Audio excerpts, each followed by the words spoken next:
सर्वांचा आभारी आज सजला नतमस्तक मी त्या सर्वांचा ज्यांनी भारत देश घडवला सूर्याप्रमाणे तेज दिसणारे व्यासपीठ चंद्राप्रमाणे शीतल छाया देणारे परीक्षक आणि चांदण्याप्रमाणे चमकणाऱ्या माझ्या देश बांधवांनो सर्वांना माझा नमस्कार। मी शिवम प्रतिपेकर। आज 15 ऑगस्ट आहे। आज आपण भारताचा 79वा स्वातंत्र्य दिन साजरा करण्यासाठी एकत्र जमलो आहोत।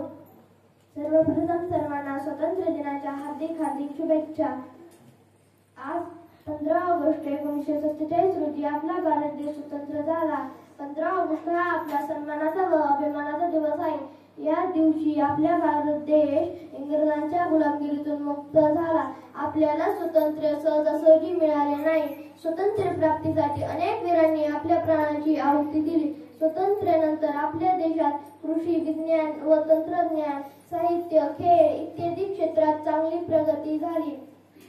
चला तर मग आपल्या या देशाला एक आदर्श देश बनवण्यासाठी प्रयत्न करूया। एवढे बोलून मी माझे भाषण संपवतो। जय हिंद, जय भारत।